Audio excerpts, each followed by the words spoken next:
Good day to you. Today we will study the next chapter of Hebrews. Are you excited? Today also is the feast day of Saint Gerard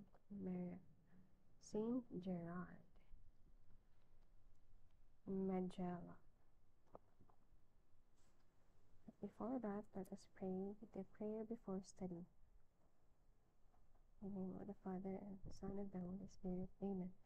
Creator of all things, true source of light and wisdom, lofty origin of all being, graciously let a ray of your brilliance penetrate into the darkness of my understanding, and take from me the double darkness in which I have been born, and obscurity of both sin and ignorance. Give me a sharp sense of understanding, a retentive memory, and the ability to grasp things correctly and fundamentally. Grant me the talent of being exact in my explanations, the ability to express myself with thoroughness and charm, point out the beginning, direct the progress, and help in completion, through Christ our Lord. Amen. Saint Thomas Aquinas, ora pro nobis. Amen. Mama Mary, ora pro nobis. Amen. Saint Expeditius, ora pro nobis. Amen. Saint Jude Thaddeus, ora pro nobis. Amen. Saint Priest of the Child Jesus, ora pro nobis. Amen. Saint Rita of Cascia, ora pro nobis. Amen. Saint Monica, ora pro nobis. Amen. Saint Joseph of Cupertino, ora pro nobis. Amen. Saint Padre Pio of Pietrelcina, ora pro nobis. Amen. Saint Clare of Assisi, ora pro nobis. Amen. Saint Teresa of Avila, ora pro nobis. Amen. Saint Rose of Lima, ora pro nobis. Amen. Saint Carlo Acutis, ora pro nobis. Amen. Saint Faustino Kowalska, ora pro nobis. Amen. Saint Gerard Majella, ora pro nobis. Amen. Gloria Patri et Filii et Spiritus Sanctus, sicut erat in principio et nunc et semper et in saecula saeculorum. Amen.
Hebrews chapter 9.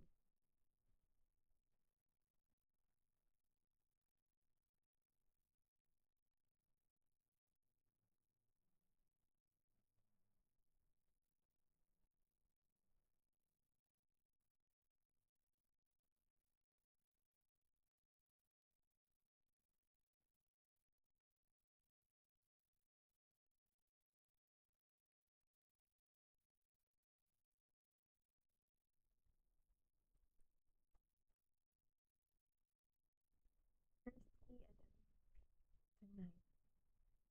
The first covenant had rules for worship and an earthly place for worship as well. A tent was put up, the outer one, which was called the holy place. In it were the lampstand and the table with the bread offered to God. Behind the second curtain was the tent called the most holy place.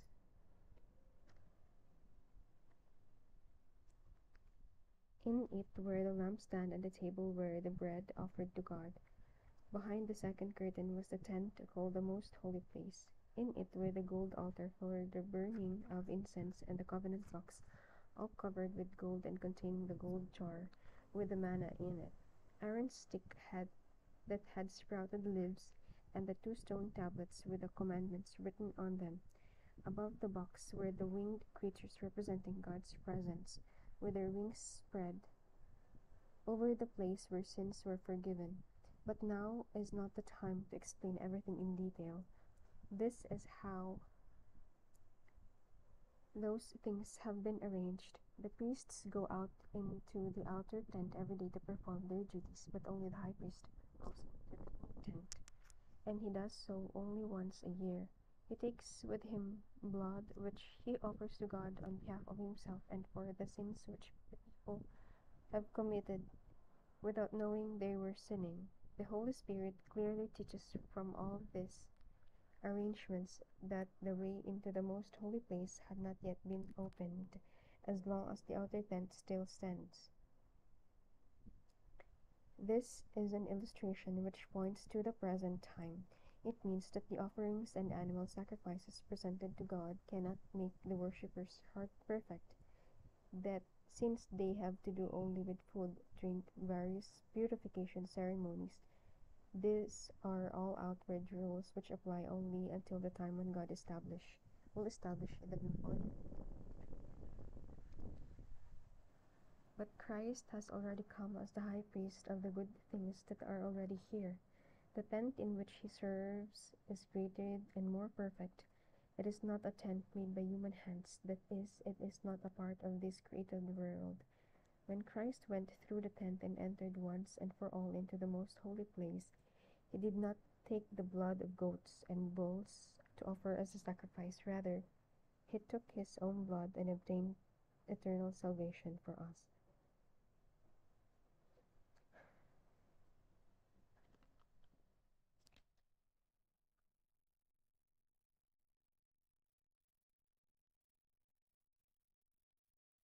The blood of goats and bulls and ashes of a burnt calf are sprinkled on the people who are ritually unclean, and this purifies them by taking away their ritual impurity. Since this is true, how much more is accomplished by the blood of Christ? Through the eternal Spirit, he offered himself as a perfect sacrifice to God. His blood will purify our consciences and useless rituals so that we may serve the living God.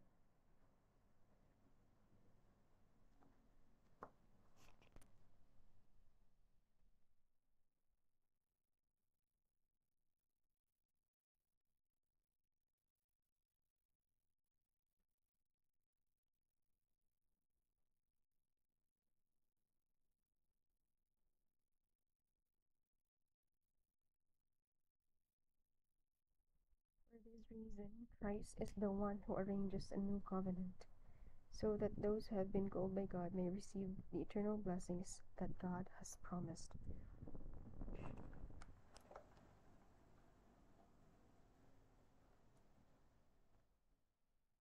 This can be done because there has been a death which sets people free from the wrongs they did while the first covenant was in force.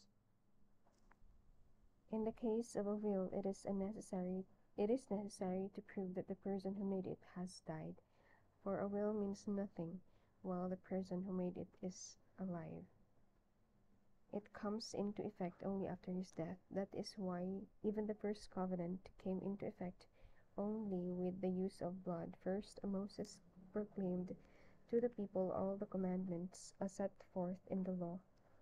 Then he took the blood of bulls and goats, mixed it with water, and sprinkled it on the book of the law, and all the people, using a sprig of hyssop and some red wool, he said, "This is the blood which seals the covenant that God has commanded you to obey." In the same way, Moses also sprinkled the blood on the sacred tent and over all the things used in worship.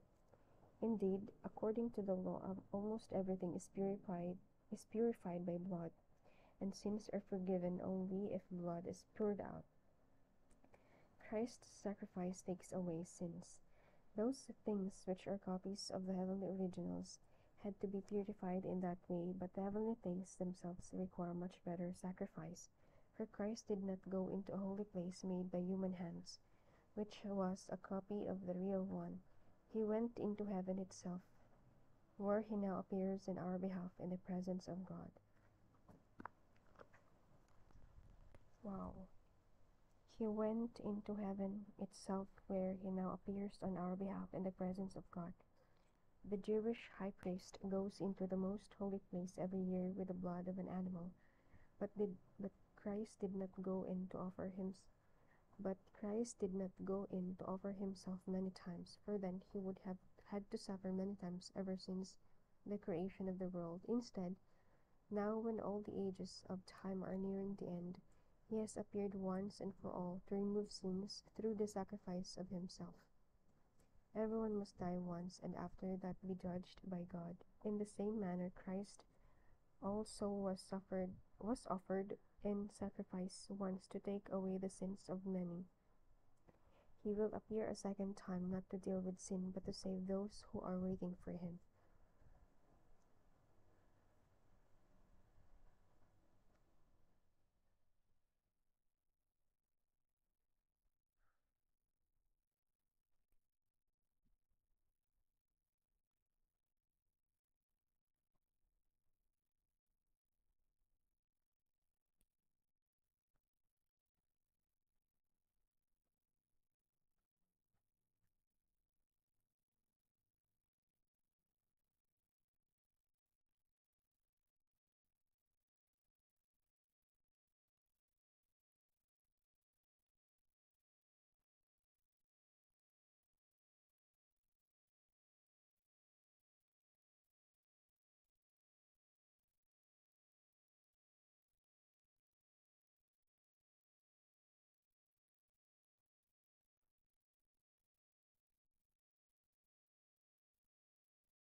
Since this is true, how much more is accomplished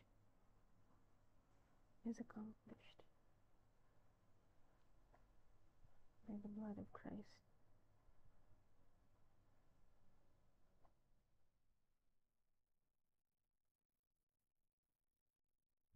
Through the eternal Spirit, he offered himself.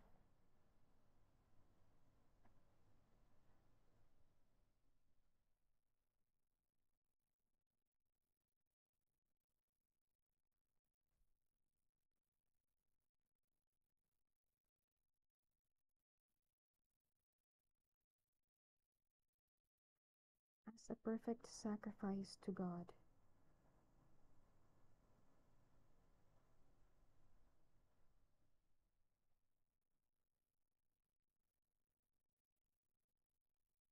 His blood will purify our consciences.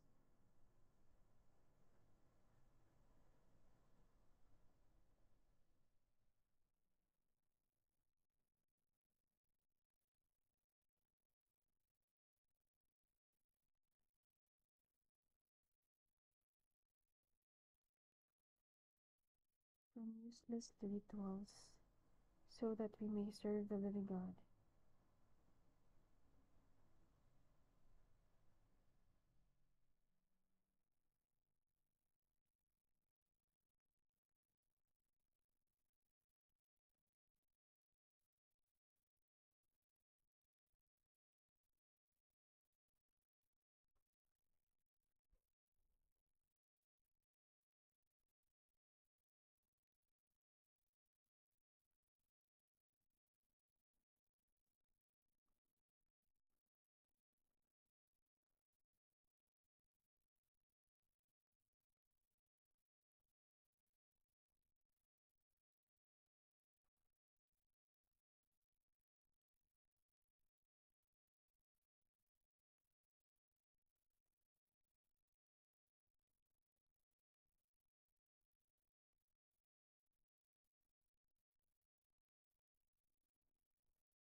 Sabi ko,